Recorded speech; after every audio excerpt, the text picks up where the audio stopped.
En el nombre del Padre, del Hijo, del Espíritu Santo. Amén. Ven, Espíritu Santo, y llena los corazones de tus fieles, y enciende en ellos el fuego de tu amor.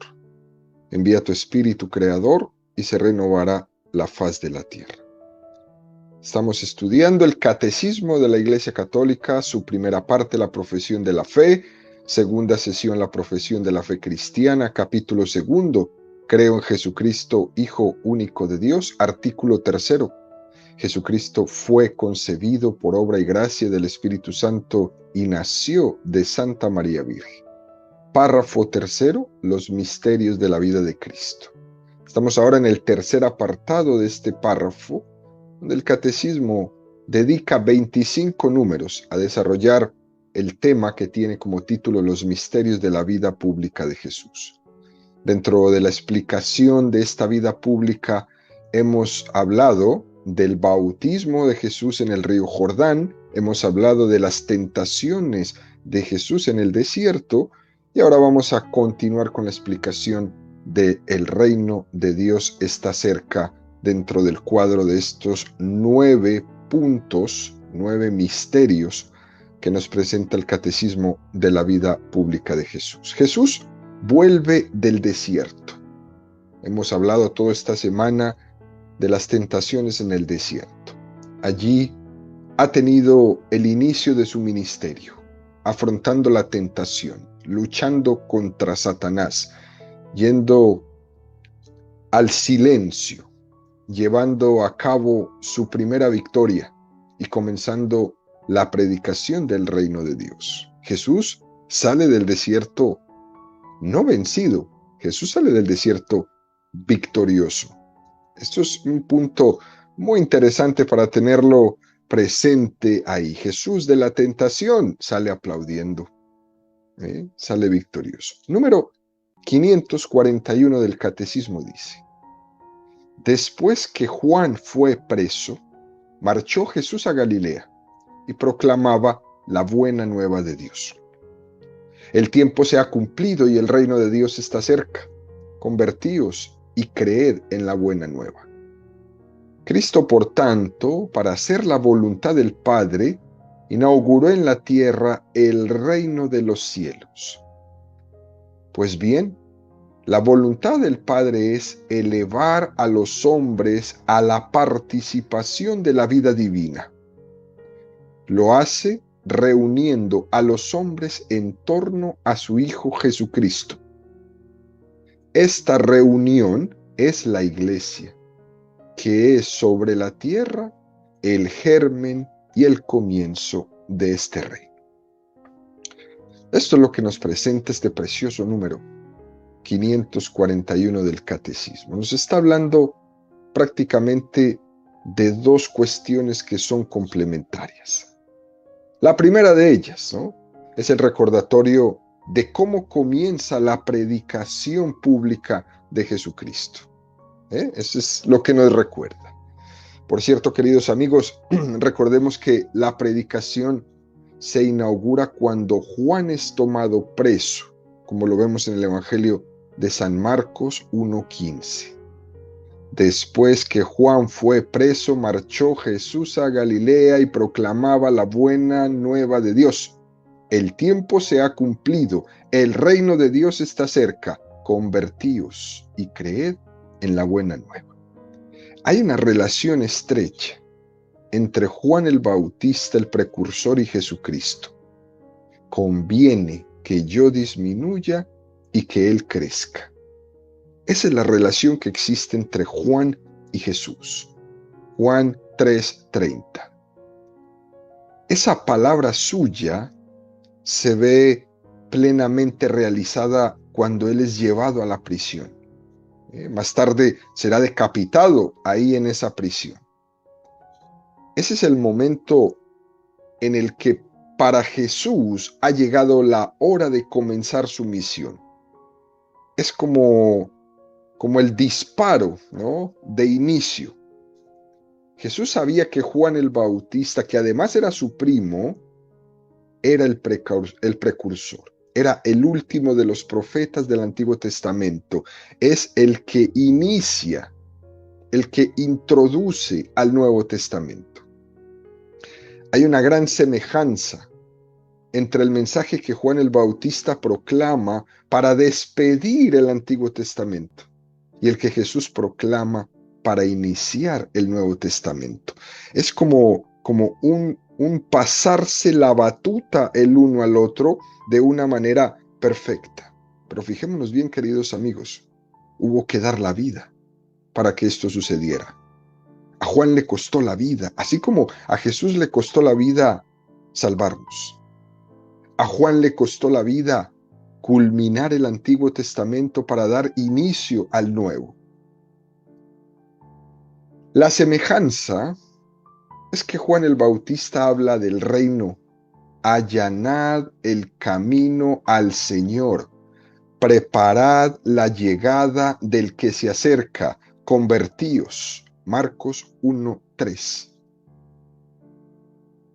También Juan el Bautista, al igual que Jesús, dicen la misma palabra, convertíos. Juan decía, yo soy la voz que clama en el desierto, preparad el camino del Señor, allanad sus senderos, dad frutos de conversión. Juan 1:23. Y esto se lo dice a todos los que se acercaban al río Jordán a pedir el bautismo. Jesús, por otra parte, va a decir, el reino de Dios ha llegado. Convertíos y creed en la buena nueva. Marcos 1:15. Fijémonos, pues, queridos amigos, cómo uno dice, allanad el camino, preparad, y el otro dice, el reino de Dios ha llegado. Una primera diferencia que encontramos aquí es el hecho de que Juan el Bautista diga esto, el reino se acerca. Y Jesús, ha llegado el reino. Te preparé y ahora tú das el golpe contundente. La llamada de la llamada de Juan a bautizar, a la conversión, todavía no tiene la efusión de gracia para que esa conversión sea posible. Lo que hace Juan es llamar. Lo que hace Juan es preparar esa conversión. No es lo mismo decirle a alguien, conviértete y cambia de vida, que decirle, te doy la gracia para que puedas hacerlo. Son dos cosas muy diferentes. Juan hace la primera, anuncia, conviértete y cambia de vida. Y Jesús da la gracia para que se pueda hacerlo. Juan el Bautista no es la fuente de la gracia, pero Jesús sí es la fuente de la gracia. Por eso es que dice Juan el Bautista, yo os bautizo con agua, pero Él os bautizará con Espíritu Santo y fuego. Lucas 3:16. Y esto nos recuerda estos tres detallitos importantes, queridos amigos. Primer detalle, María, en las bodas de Caná de Galilea, precipita el inicio de la vida pública de Jesús. Mujer, y a ti y a mí, ¿qué nos va? Haced lo que Él os diga. María adelanta el reloj de la salvación del hombre en Caná. Le precipita a Jesús a su vida pública. Es un dato muy importante. Segundo detalle. La prisión y el martirio de Juan el Bautista precipita el inicio de la predicación de Jesucristo. Ya Juan muere. El camino está allanado. Y ahora Jesús tiene que entrar de lleno. Tercer detalle. La muerte y la resurrección de Jesucristo precipita el inicio de la vida y la predicación de la iglesia. Jesús muere, Jesús resucita, Jesús asciende al cielo. ¿Y ahora qué tienen que hacer los apóstoles sobre los cuales se funda la iglesia? Predicar, predicar. Estos tres detalles son muy importantes, queridos amigos, en la comprensión de este misterio. En los planes de Dios, cuando alguien cumple su voluntad, está fundando, está preparando el camino para los que vienen detrás de él. Jesús es el grano de trigo que al morir dio mucho fruto. Juan el Bautista es el profeta fiel que al morir dio el fruto de la preparación a la llegada del reino de Dios. Cuando vemos declinar nuestra vida, cuando parece desde el punto de vista humano que ya no tengo nada que hacer, que han terminado mis días, podemos también decir que al final Juan el Bautista nunca dio más fruto que en ese momento de estar en la prisión. Ese es su gran fruto. Por lo tanto, queridos amigos, recordemos esto siempre. Cuando en nuestra vejez, en nuestra enfermedad, en nuestra impotencia, en circunstancias determinadas de nuestra vida, cuando en teoría no podemos hacer nada, es cuando Dios te permite ser semilla que da fruto. Cuando se está postrado en una cama, es cuando Dios nos permite. Cuando te duelen todos los huesitos de arriba hasta abajo, ahí es cuando Dios te permite ser semilla que da fruto. No es cuando todo parece que va perfecto, que va muy bien. Continúa profundizando este número, ¿no? 541 del Catecismo, y nos dice: Cristo, por tanto, para hacer la voluntad del Padre, inauguró en la tierra el reino de los cielos. Pues bien, la voluntad del Padre es elevar a los hombres a la participación de la vida divina. ¿Y cómo lo hace? Reuniendo a los hombres en torno a su Hijo. Esta reunión es la iglesia, que es sobre la tierra el germen y el comienzo de este reino. El hombre conoce la existencia de Dios, pero no la conoce con exactitud. ¿Qué quiere Dios de nosotros? ¿Cuál es su voluntad? ¿Cuáles son sus designios? El hombre tantea, va como ciego. No es que desconozca totalmente, porque él tiene la capacidad de conocer a Dios. No en totalidad, pero hasta donde su inteligencia se lo permita. El hombre va como tanteando y va necesitando en ese tanteo ayudas que le conduzcan para descubrir el camino. Cuando uno se pregunta cuál es la voluntad de Dios, no les dice, bueno, pues es lo que tú vayas descubriendo y ya, lo que tus instintos te vayan diciendo y ya, no. El catecismo nos lo presenta de una manera muy hermosa. Cuando hace referencia a elevar a los hombres a la participación de la vida divina. La voluntad de Dios es que el hombre le conozca y que el hombre al conocerle se abra al amor, se abra a su intimidad, se abra a su comunicación. Esa es la voluntad de Dios. Yo te doy mi amor y que tú lo acojas contigo. Y para eso es que Dios se revela, para comunicarnos su amor. Dios quiere salir a nuestro camino y quiere intimar conmigo. Y eso se lleva a cabo convocando en la tierra a todos los hombres en torno a Jesucristo. Él es el instrumento del Padre, Él es el enviado, Él es el que convoca, Él es el que nos da a conocer cuál es la voluntad del Padre.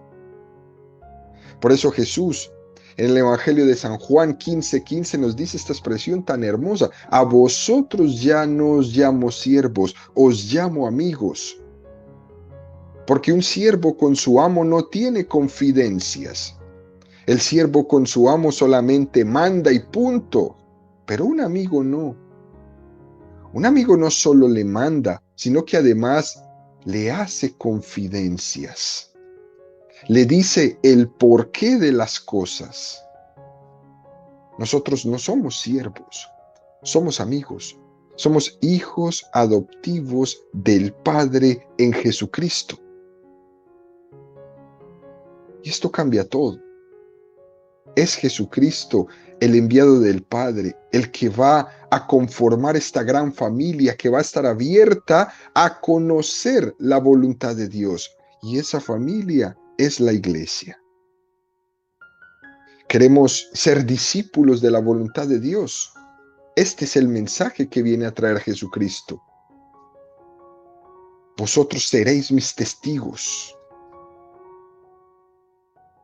Por lo tanto, la centralidad del mensaje de Jesucristo es la predicación del reino de Dios. Y si estamos diciendo que la centralidad de la predicación de Jesús fue la llegada del reino de Dios, es importante saber en qué consiste tal cosa. Para esto voy a hacer referencia al libro que hemos tenido como base junto con el catecismo durante esta explicación durante la semana, ¿no? El libro de Benedicto XVI, Jesús de Nazaret. Volvemos y retomamos este libro del Papa Benedicto cuando él hace una consideración muy interesante sobre el tema de la predicación del reino de Dios. Esto para comprender un poco, ¿no?, cuáles son los errores principales que en estos tiempos están en el ambiente en torno a la concepción del reino de Dios. Fijémonos, queridos amigos, ¿no? Si estamos diciendo que la centralidad de la predicación de Jesús fue la llegada del reino de Dios, es importante subrayar un error que hay por ahí volando en el mundo, ¿no? Dice, Jesús vino a predicar el reino, pero que luego los apóstoles, especialmente San Pablo, son los que hablaron de la iglesia, como si Jesús no hubiera venido a dar luz a la iglesia, ¿no? Eso es lo que se habla por ahí en todas partes, ¿no? Como si Jesús no hubiera querido fundar su iglesia, sino que Jesús solo quería predicar el reino de Dios, y que la fundación de la iglesia fue cosa de los apóstoles. Bueno, este error, esta manera de concebir, hay que ponerla a la luz, ¿no? Porque realmente no es así. Dice Benedicto XVI, antes del Concilio Vaticano II, es decir, antes de 1962, dominaba algo que se llamaba el eclesiocentrismo. Es decir, se proponía a la iglesia como el centro del cristianismo. Más tarde, se pasó a un cristocentrismo, presentando a Cristo como el centro de todo. Pero no solo es la iglesia la que se separa de los paganos, también Cristo nos separa, porque pertenece solo a los cristianos. Así que, dentro de esta errónea concepción, pasamos del cristocentrismo al teocentrismo. Fíjense bien para que me vayan siguiendo el discurso que Benedicto XVI nos va enseñando.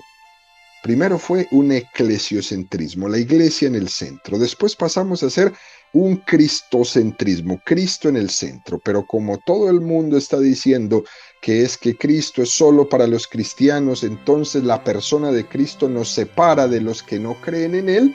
Entonces el mundo pasó del cristocentrismo al teocentrismo. Dios en el centro de todo, no Cristo, Dios en general.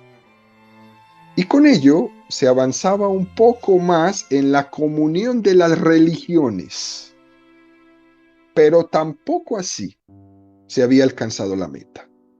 Porque también Dios puede ser un factor de división entre los que creen en Dios y los que no creen en Dios. Y por eso era necesario dar un paso hacia otra cosa, que le llamaron el reinocentrismo. Es decir, que el centro de todo es el reino. Este sería al final la centralidad y el corazón del mensaje de Jesús, ¿no? Esta sería la vía correcta para unir todas las fuerzas positivas de la humanidad en camino hacia el futuro. Y entonces nos va explicando que reino significaría simplemente un mundo en el que reina la paz, en el que reina la justicia, y que no se trataría de otra cosa. Nos va explicando que el reino debería ser considerado como el destino final de la historia. El auténtico cometido de las religiones sería la de colaborar todas juntas en la llegada del reino. Por otra parte, todas ellas podrían conservar sus tradiciones, vivir su identidad, pero trabajar todas juntas por la paz y la justicia. Bueno, esto suena muy bien, pero este camino parece posible que el mensaje de Cristo sea aceptado por todos. Suena muy bien. Su palabra parece haber adquirido por fin un contenido práctico, ¿no? De la impresión de que la construcción del reino de Dios se ha convertido en una tarea común de todos los pueblos, de todas las religiones, esta construcción del reino de Dios. Y Benedicto XVI lo dice contundentemente: esto es un error. Es muy atrayente, pero es un error. Y uno se queda perplejo, ¿no? Porque pregunta Benedicto XVI, ¿quién nos dice qué es la justicia? ¿Quién nos dice cómo se construye la paz? La gran tentación de las últimas décadas en este pensamiento relativista, donde se ha pretendido hacer una teoría de este pluralismo religioso, es que todas las religiones son lo mismo, todas las religiones son iguales, en todas Dios salva, etcétera, etcétera. Es la que viene a decir: lo importante no es Jesucristo, lo importante no es Buda, lo importante no es Mahoma, lo importante no es Yahvé, lo importante no es Dios o no Dios, sino que lo importante es ser buena gente. Lo importante es trabajar por la paz y la justicia. Todo lo demás son cuestiones secundarias. No, es un error. Lo importante no es llenarnos de gente buena. Lo importante es llenarnos de gente santa. Lo importante no es un hombre muy bueno que no crea en la trascendencia. Lo importante es un hombre que obre el bien en búsqueda de trascender.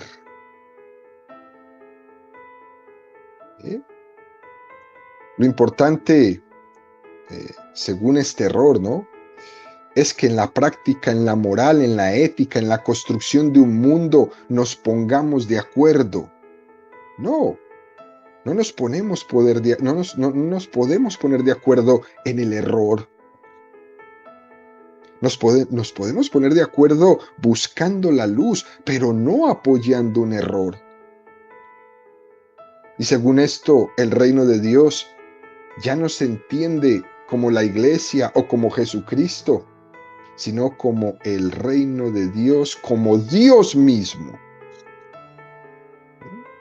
Entonces, nos hemos encontrado en un mundo donde los hombres proclaman que lo más importante son los valores, ¿no?, que el reino de Dios serían los valores comunes a toda la humanidad, y nos hemos quedado en eso.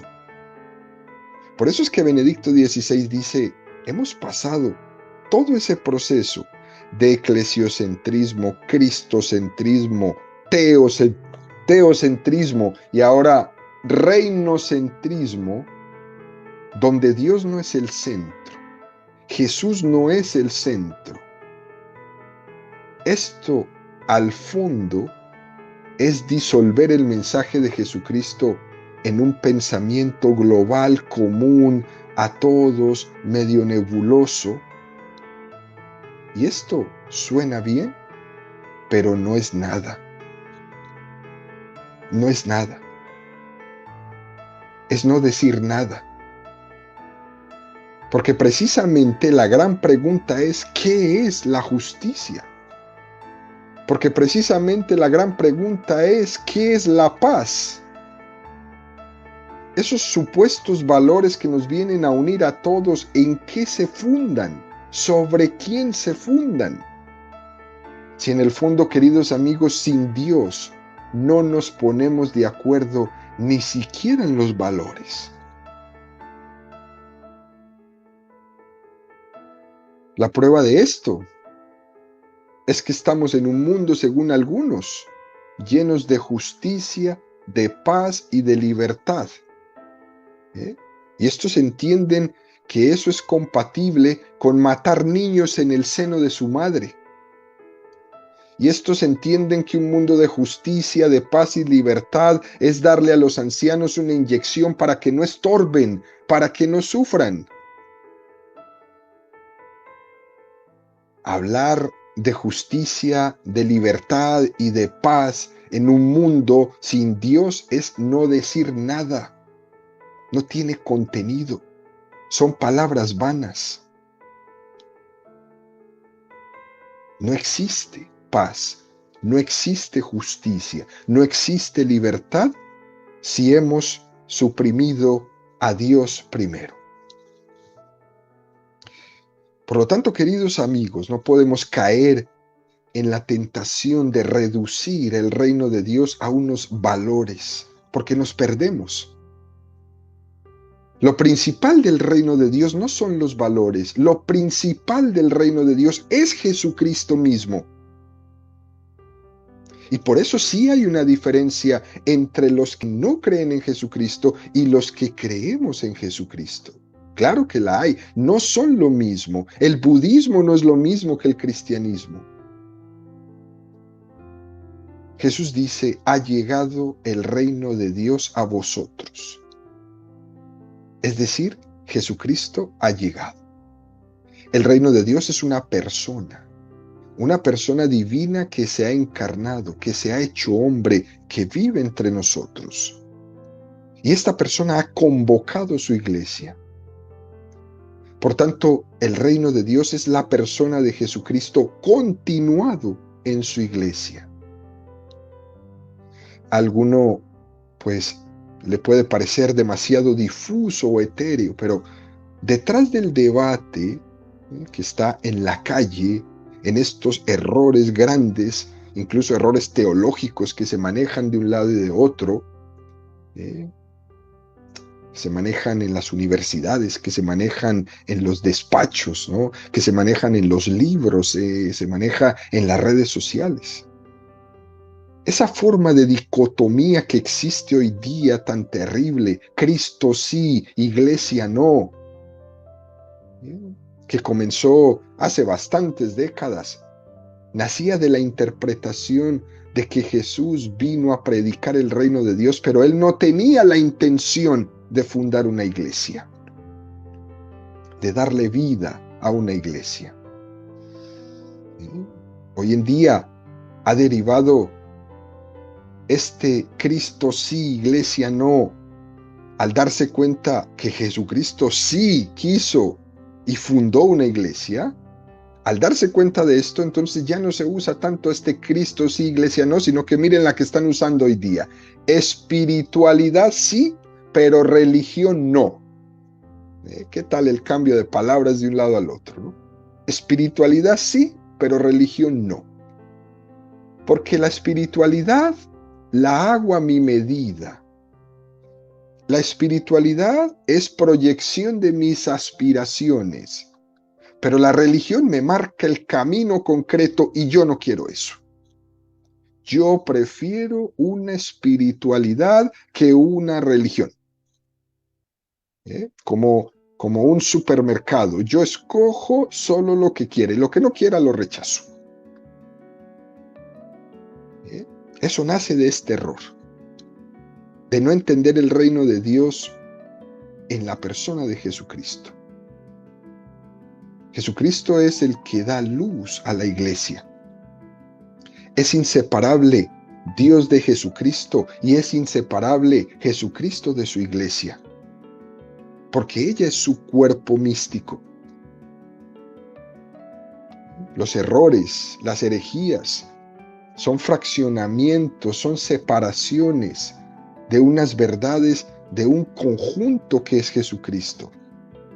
Tendemos a fraccionar, a dividir lo que en la voluntad de Dios ha sido siempre una sola cosa. La iglesia y Jesucristo se presentan como el germen y el comienzo de ese reino de Dios. Se identifica iglesia y reino de Dios. Podríamos decir incluso que la iglesia es el corazón del reino de Dios. Pero es verdad que Dios puede dar su gracia más allá de los límites, ¿no? Más allá de las fronteras de la iglesia. Claro que sí. Porque de hecho está dando su gracia a quienes no le han conocido. Dios puede hacer eso, lo hemos explicado en muchas catequesis. Dios puede salvar a quien Él quiera en el camino que Él quiera. Pero hay un camino muy concreto que Él nos ha revelado y es la iglesia. ¿Sí? Es la iglesia. Por ejemplo, cuando una de estas religiosas contemplativas que están en el monasterio orando todo el tiempo, tiene esa vocación de oración por todo el mundo. Estas mujeres, estos hombres que están en los monasterios cuando rezan por todo el mundo, no solo por los católicos, no solo por los bautizados, rezan por todo el mundo y todo el mundo es todo el mundo. Jesucristo está en el corazón de la iglesia está en el corazón del reino de Dios. Pero la gracia de este reino va más allá de las fronteras de la iglesia, va a toda la humanidad. Es verdad que es a través de la mediación de la iglesia. La iglesia ofrece a Jesucristo para la salvación de todo el mundo en mayúscula. Y en este sentido, queridos amigos, podemos decir que todos necesitan en alguna manera de la mediación de la iglesia y que la iglesia siempre está dispuesta a ofrecer, a brindar, a regalar a manos abiertas la gracia para que todos los hombres sean salvos. Por último, número 542 del Catecismo nos dice: Cristo es el corazón mismo de esta reunión de los hombres como familia de Dios. Los convoca en torno a Él por su palabra, por sus señales que manifiestan el reino de Dios, por el envío de sus discípulos. Sobre todo, Él realiza la venida de su reino por medio del gran misterio de su Pascua, su muerte en la cruz y su resurrección. Cuando yo sea elevado de la tierra, atraeré a todos hacia mí. A esta unión con Cristo estamos llamados todos los hombres. En el centro del reino de Dios está Jesús. Decir Jesucristo y decir reino de Dios es sinónimo. Es Jesucristo manifestando la voluntad de Dios que es salvífica. El reino de Dios forma una familia. No son solo unos valores. Forma una familia en torno a Jesucristo y esa familia se llama la iglesia.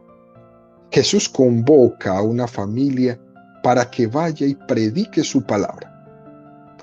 Por lo tanto, queridos amigos, podemos decir que Jesucristo fundó la iglesia en el sentido en que Él la convocó. Fíjense, Jesús formó una escuela apostólica. Él convivió 3 años con esos apóstoles. Él les fue descubriendo poco a poco los designios que el Padre había puesto en su corazón. Él conformó sus corazones con el suyo. Él les envió por todo el mundo a predicar el Evangelio. Él les pidió que bautizaran en su nombre. Él les pidió que colaboraran, que celebraran la Eucaristía. Él eligió a Pedro. Tú eres Pedro, y sobre esta piedra edificaré mi iglesia. Él les envió el Espíritu Santo para que los santificara y les enseñara todo lo que les había dicho. Además, Jesús dio a luz a su iglesia de una manera mística en su muerte y en su resurrección, como lo dice el Evangelio de San Juan 12:32. Y yo, cuando sea elevado de la tierra, atraeré a todos hacia mí. En el momento en que Jesús es elevado en la cruz, cuando los hombres somos capaces de mirarle con fe y somos capaces de ver en Él el designio del amor de Dios que ha entregado a su Hijo en la cruz para salvación del mundo, ahí, en esa mirada, nace la iglesia. La iglesia nace al pie de la cruz, cuando Jesús dice: mujer, ahí tienes a tu hijo, hijo, ahí tienes a tu madre. Juan 19, 26, 27, ¿no? También podríamos decir que la iglesia nació en Pentecostés, cuando estando los apóstoles reunidos, el Espíritu Santo desciende sobre ellos como llamas, como lenguas de fuego, y los llena con sus dones. Es decir, queridos amigos, en conclusión, ¿no?, que la iglesia no nace necesariamente en un único momento puntual, sino que nace de toda la vida de Jesucristo. La iglesia nace del corazón de Jesucristo.